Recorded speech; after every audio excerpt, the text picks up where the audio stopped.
वालेकुम मोहतरम दोस्तों। एक गैर मुस्लिम भाई ने डॉक्टर जाकिर नाइक से सवाल पूछा कि मैंने कुरान की तफसीर किया, उसका माना समझा तो बहुत अच्छा लगा, मैं और ज़्यादा समझना चाहता हूँ, इसके लिए क्या करें? तो डॉक्टर जाकिर नाइक इसका जवाब क्या देता है, इस वीडियो में हम लोग जानते हैं। सवाल कर सकते हैं। अल्हम्दुलिल्लाह वस्सलातु वस्सलाम अला रसूलिल्लाह व अला आलिहि वसहबिहि अजमईन, अम्मा बाद। अऊज़ु बिल्लाहि मिनश शैतानिर रजीम, बिस्मिल्लाहिर रहमानिर रहीम। कुल या अहलल किताब तआलू इला कलिमतिन सवाइन बैनकुम वला नुश्रिका बिही शैय्अन वला यत्तखिज़ बअदुना बअदन अरबाबन मिन दुनिल्लाह फ़इन तवल्लौ फ़कुलू अशहदू बिअन्ना मुस्लिमून रब्बि इश्रह ली सदरी व यस्सिर ली अमरी वहलुल उक़दतम मिन लिसानी यफ़क़हू क़ौली। मेरे मोहतरम उलमा, मेरे मोहतरम बुज़ुर्गों और मेरे अज़ीज़ भाइयों और बहनों, अस्सलामु अलैकुम वरहमतुल्लाहि वबरकातुहू। अल्लाह सुब्हाना व तआला की रहमत और बरकत आप सब पर हो। मैं लोगों से दरख्वास्त करूँगा कि अगर आप खामोशी से इस सेशन को सुनेंगे तो आपको भी इसमें फ़ायदा होगा और मुझे भी जवाब देने में आसानी होगी। मेरी दरख्वास्त है लोगों से, अल्हम्दुलिल्लाह मैं आपकी मोहब्बत से, आपकी मोहब्बत को देख के चौंक गया। यहाँ का नज़ारा माशाअल्लाह बॉम्बे के सुमैया ग्राउंड से भी बड़ा है।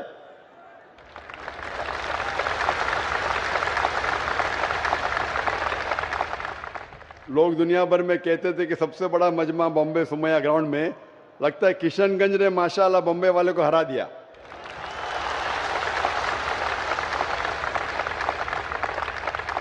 दसला का मजमा माशाअल्लाह।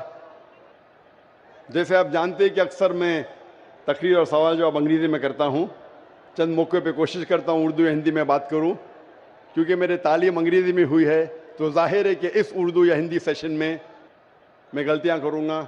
इसीलिए इस सेशन के पहले ही मैं आप सबसे माज़रत चाहता हूँ और उम्मीद रखता हूँ कि आप मेरी गलतियों को नज़रअंदाज करेंगे और मेरे सवाल जवाब के पैगाम पे तवज्जो देंगे। अक्सर पहले एक तकरीर होती थी और उसके बाद सवाल जवाब होता था, लेकिन हमेशा जब भी सवाल जवाब सेशन तकरीबन डबल होता था, और कल भी तकरीर तकरीबन 1 घंटा थी और सवाल जवाब 2 घंटा, फिर भी ये 2 घंटे में लोग अपनी प्यास न बुझा सके और मैं सबको मुतमईन न कर पाया। इसीलिए कोशिश करते हैं कि जब भी 2 या 3 दिन का जलसा होता है तो एक दिन खुसूसन सिर्फ सवाल जवाब के लिए दिया जाता है। उसी चीज़ को आगे बढ़ाते हुए आज का सेशन सिर्फ सवाल जवाब का सेशन होगा, जिसका नाम है डॉक्टर जाकिर से पूछिए। और इंशाअल्लाह अल्लाह सुब्हाना व तआला की मदद से मैं कोशिश करूँगा कि आपके जहन में जो सवाल है, जो शुबा है, उसका जवाब दूँ, उस शक को दूर करूँ। जैसे कि कोऑर्डिनेटर साहब ने कहा था, शेख ने कहा था कि पहले हम सवाल पूछने का मौका देंगे हमारे गैर मुसलमान भाइयों को, क्योंकि वो हमारे गेस्ट ऑफ ऑनर है, हमारे खुसूसी मेहमान हैं और उनका हक मुझसे सवाल पूछने का ज़्यादा है। मुसलमान भाई तो हमेशा मिलते रहते हैं, इसीलिए इस सेशन में पहला मौका दिया जाएगा गैर मुसलमान भाइयों और बहनों को, और उनके सवालात ख़त्म होने के बाद इंशाअल्लाह वक्त रिया तो हम मुसलमान भाइयों और बहनों को मौका देंगे सवाल पूछने का।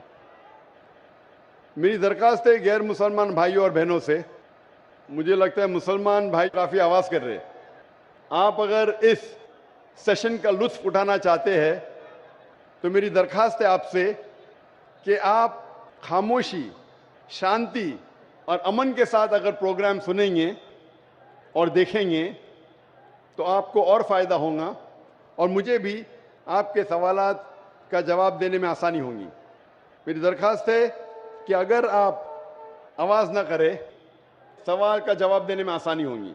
मेरी दरख्वास्त है गैर मुसलमान भाइयों और बहनों से कि जो भी आपका सवाल है इस्लाम के मुतालिक, जो आपके जहन में था, आज आया या कल आ चुका है या उसके पहले, जो भी शक है इस्लाम के बारे में, कुरान के बारे में, बिना झिझक आप पूछ सकते हैं। आम तौर पे मजहबी मजमे में मजहबी तकरीर के बाद ऐसे सवाल जवाब के खुले सेशन नहीं होते आप कोई भी सवाल, चाहे वो इस्लाम के मुतालिक हो, चाहे हिंदुइज्म के मुतालिक हो, चाहे ईसाईयत के मुतालिक हो, चाहे यहूदी के मुतालिक हो या बुद्धिज्म के मुतालिक हो, आप कोई भी सवाल इस्लाम और कंपैरेटिव रिलीजन के बारे में पूछ सकते हैं और मैं कोशिश करूंगा कि आपके इन सवालात का जवाब दूं इंशाअल्लाह। मेरी दरख्वास्त है कि आप गैर मुसलमान भाई अगर माइक के पीछे अगर कतार लगा सके तो फिर हम इंशाअल्लाह एक के बाद एक इनके सवाल का जवाब देंगे। इसी के साथ इंशाअल्लाह हम पहला सवाल शुरू करते हैं। Sir, good evening. Myself, Amitabh Bhattacharya. I am basically from Malda, that is in West Bengal, and I am working in a pharma industry.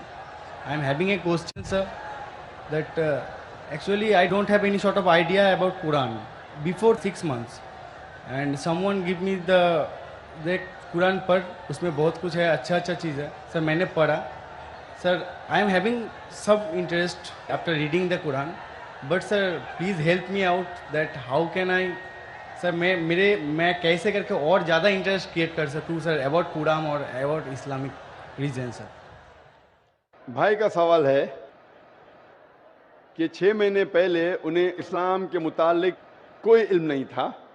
6 महीने पहले उन्हें कुरान मजीद का तर्जुमा किसी ने उसे पेश किया और 6 महीने पहले कुरान का तर्जुमा पढ़ा और काफ़ी प्रसन्न हुआ। वो पूछना चाहते हैं कि किस तरीके से वो और कुरान के करीब आ सके, इस्लाम के करीब आ सके और समझ सके। भाई साहब, जो भी चीज़ आप कुरान में पढ़े उस चीज़ को आप मानते हैं कि हक है? Yes sir, obviously sir. मैंने पढ़ा हूँ लेकिन पूरा नहीं, 3 हदीस तक मैंने पढ़ा हूँ। 3 जुज़, 3 बारे। लास्ट अल बकरा जो है सर, द काव बोल के, वो मैंने लास्ट पूरा पढ़े। हाँ सर। माशाल्लाह। भाई साहब कहते हैं कि सूरह बकरा पढ़े, जो माशाल्लाह 2 जुज़ से ज्यादा है। सूरह बकरा अकेला सबसे बड़ा है, सबसे बड़ा सूरा है। Yes sir. माशाल्लाह 286 उसमें आयते हैं और 2 से ज़्यादा पारे हैं उसमें, अल्हम्दुलिल्लाह। तो तकरीबन आपने 1/15 कुरान यानी 7% कुरान तकरीबन आप पढ़ चुके हैं। हाँ सर। मेरी दरख्वास्त है कि ये जो सूरह बकरा आपने पढ़े, पढ़ने के दौरान आपको उसके अंदर कुछ सही लगा, गलत लगा या कैसा लगा? नहीं सर, जो समझ में आया सब वो तो सभी सही लगा। तो आपको सूरह बकरा में क्या बात समझ में नहीं आई? मतलब मेरे को लगता है सर कि मैंने जो पढ़ा बस पढ़ाई, कुछ याद, मतलब कुछ मेरे को समझ में आया, मतलब 1% मेरे को समझ में आया, लेकिन मैंने पढ़ा पूरा। कोई मेरे को हेल्प भी किया, बहुत अच्छा तरह से हेल्प किया, लेकिन सर मेरे को लग रहा है कि मेरे को और जानना चाहिए। मतलब I can go through the Quran without watching that Quran. भाई साहब कह रहे कि वो चाहते और करीब आए, उन्हें पढ़ा लेकिन 1% उनके नज़दीक वो समझे और याद रखे। भाई साहब, कुरान मजीद को पूरा समझना तो कोई भी इंसान नहीं कर सकता कि पूरे तदब्बुर कुरान। जिस तरीके से कल मैंने कहा कि एक होता है तज़क्कुर कुरान, एक होता है तदब्बुर कुरान। आपने जब सूरह बकरा किया तो 100% सूरह बकरा को तज़क्कुर कुरान किया। तज़क्कुर कुरान मतलब उसका तर्जुमा आपने पढ़ा, लेकिन तदब्बुर करना मुश्किल है। जितनी बार ज़्यादा तदब्बुर करेंगे उतने बार आपको और अच्छा लगेगा। लेकिन तज़क्कुर कुरान तकरीबन 7% आपने पूरा किया। 7% कुरान का आपने पूरा किया और जैसे पढ़ते रहेंगे, जैसे मानी जानते रहेंगे, उसके ऊपर तदब्बुर करेंगे, उसके ऊपर सोचेंगे तो आपको और अच्छा लगेगा। मैं भी नहीं कह सकता हूँ। और आप जानते कि एक साहबा थे इब्न उमर रज़ियल्लाहु अन्हु, हज़रत उमर के बेटे जो दूसरे खलीफा थे रज़ियल्लाहु अन्हु, उन्होंने सूरह बकरा के लिए सिर्फ 8 साल लिए। 8 साल, सिर्फ 8 साल तक समझने में, क्योंकि जितना पढ़ते थे उतना और उनके जहन खुलता था। तो आप तो सिर्फ 6 महीने से शुरू किए। हाँ सर। 8 साल लिए तो ये कहना, लेकिन कुरान मजीद का 0.1% भी आपके जहन में क्या काफ़ी है। 100% जाना ज़रूरी नहीं है। 0.1% भी सूरह बकरा का जहन में गया, अल्हम्दुलिल्लाह ज़िंदगी बदल जाएंगी आपकी। मेरी दरख्वास्त है कि पढ़ने के बाद जो अहम मैसेज है जो कुरान का, आप मानते हैं कि खुदा एक है? Yes sir. आप मानते खुदा एक है? आप मानते कि खुदा का कोई अक्स नहीं है? नहीं सर। आप मानते खुदा का अक्स नहीं? आप मानते कि बुत परस्ती गलत है? हाँ सर। आप मानते बुत परस्ती सही है क्या गलत? वीडियो कैसा लगा कमेंट बॉक्स में अपना रिव्यू ज़रूर दें। वीडियो अच्छा लगा हो तो इस तरह का और वीडियो देखने के लिए हमारे इस्लाम की बातें ऑफिशियल यूट्यूब चैनल को सब्सक्राइब जरूर करें। साथ ही साथ बेल आइकन को भी ऑल करें ताकि इस तरह का जो भी वीडियो लेकर आए उसका नोटिफिकेशन सबसे पहले आप तक पहुँचे। तो आज के लिए बस इतना ही, मिलते हैं अगला वीडियो में। अस्सलाम वालेकुम व रहमतुल्लाहि व बरकातुहू।